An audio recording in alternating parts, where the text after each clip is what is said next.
Olá você que nos acompanha, esse é o seu jornal antijurídico, coisas que você precisa saber, especial A Constituição o deterá. E por que esse título? Porque no dia que o Hitler tomou posse na Alemanha, o editorial de um jornal voltado à comunidade judaica escreveu o seguinte: acalmem-se. Sim, Hitler é um louco, mas não será tão ruim assim. Afinal de contas, somos uma democracia e temos uma Constituição. E essa Constituição irá deter Hitler. Bom, o final dessa história você já conhece e o programa de hoje é justamente para te ilustrar alguns paralelos entre judiciário e política. E como eu já venho ressaltando em diversos vídeos desse canal, o judiciário é um braço da política e vice-versa. Isso sem contar que o mesmo perfil socioeconômico que compõe o judiciário compõe a política. Ou seja, homens brancos, ricos, héteros, religiosos, casados e com filhos. Estamos falando essencialmente das mesmas pessoas ocupando poder em diferentes esferas. É por isso que não adianta você ter muita fé na Constituição, porque tanto ela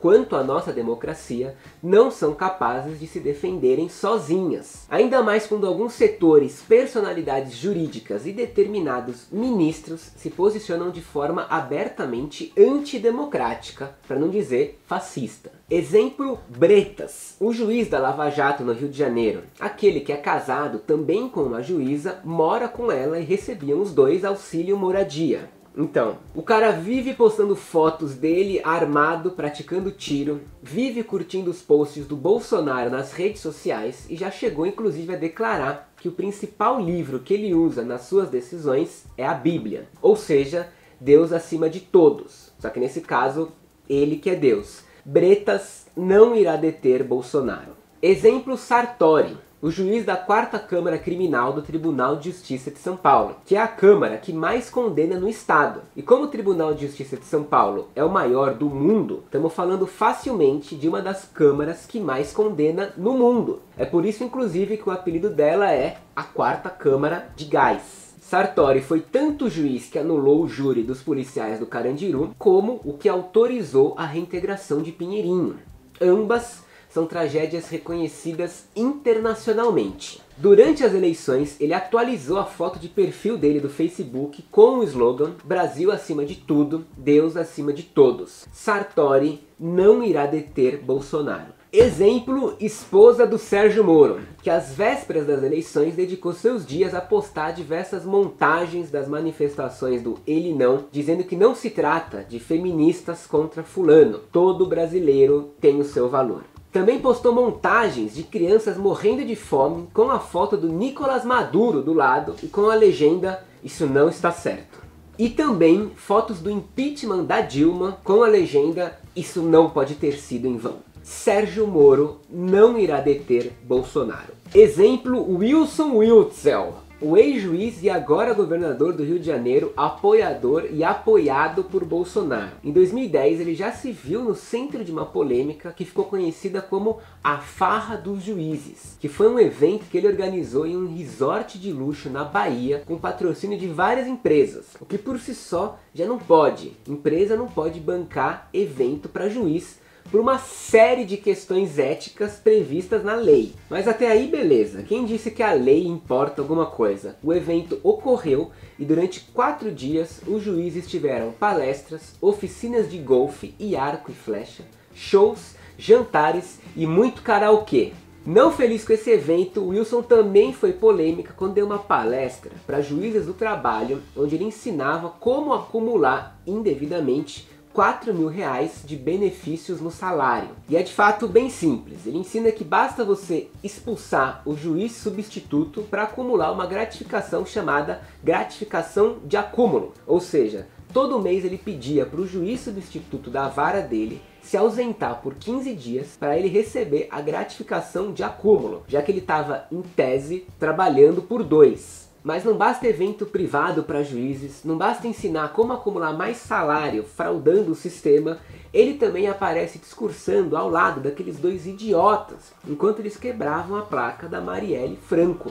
Preciso te dizer mais alguma coisa. Wilson jamais iria deter Bolsonaro. Exemplo, Thompson Flores, presidente do TRF4. Você provavelmente ouviu falar dele porque ele foi o desembargador que num domingo negou o habeas corpus do Lula. Mas ele já era famoso por outros motivos, sobretudo por ser neto do Carlos Thompson Flores, que foi nomeado ministro do STF em 69 pelo ditador Costa e Silva. Thompson Flores é amigo pessoal do general Mourão. Durante a campanha do Bolsonaro, ele chegou a se reunir com Mourão no clube militar para, segundo ele, debater sobre as pautas eleitorais. Mas depois o próprio Mourão viu que pegou muito mal ele ter falado isso e acabou se corrigindo, dizendo que na verdade ele foi lá para dar uma palestra sobre o poder judiciário. Thompson Flores não irá deter Bolsonaro. Exemplo, Ives Gandra Filho, presidente do Tribunal Superior do Trabalho, que no dia seguinte que o filho do Bolsonaro disse que bastava um cabo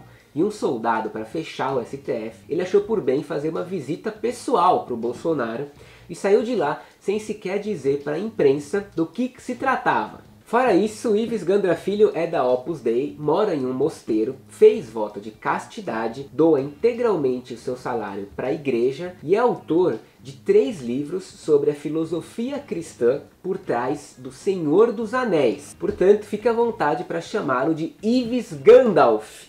Ele foi também aquele cara que escreveu em um livro que o casamento entre homossexuais era como um homem casar com um cavalo e que as mulheres estavam destinadas aos trabalhos domésticos. Ives Gandalf, filho, não irá deter Bolsonaro. Enfim, até aqui com esses 6 exemplos, acho que começa a ficar claro para você o que eu estou querendo dizer. Política e judiciário, ó, você não entende a cabeça de um sem entender a cabeça do outro. Pois bem, agora some a tudo isso a total irresponsabilidade do presidente do ST Foda-se, o Dias Toffoli, ao dizer que prefere se referir à ditadura militar como o movimento de 64. A declaração não é só infeliz por si só, como ela veio no pior momento possível. Com o Bolsonaro defendendo abertamente que o único erro da ditadura foi não ter matado mais gente, que se tratou de um momento glorioso da história do Brasil, que o brilhante Ustra deveria ser um herói nacional, que tortura deveria ser institucionalizada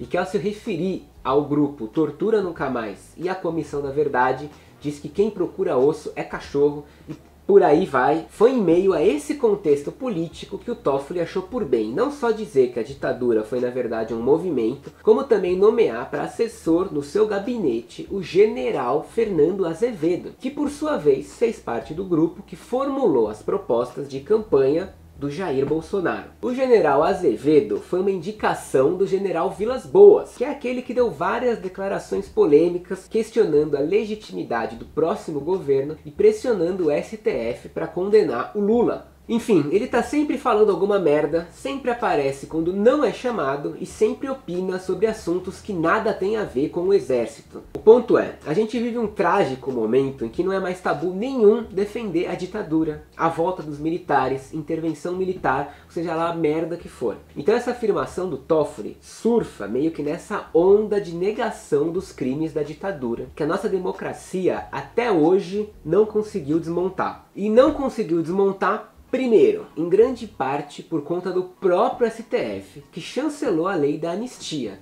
permitindo que todos os militares que mataram e torturaram durante o movimento de 64 fossem simplesmente perdoados. A anistia não passou de uma grande confraternização entre políticos, militares e elites econômicas que só esqueceram de convidar as vítimas de tortura e os familiares dos desaparecidos. O Brasil foi o único que deixou isso barato. Argentina, Bolívia, Chile, Guatemala, Peru, Uruguai, todos eles anularam esse tipo de pacto de anistia e condenaram desde militares até chefes de Estado. E segundo, que até hoje o STF jamais admitiu a sua decisiva participação na implementação da ditadura que o Brasil viveu. Não existe golpe sem a participação do judiciário. E o que Toffoli fez foi tentar emplacar um ponto de equilíbrio ali que simplesmente não existe no que se refere a uma interpretação ou a uma reinterpretação da ditadura.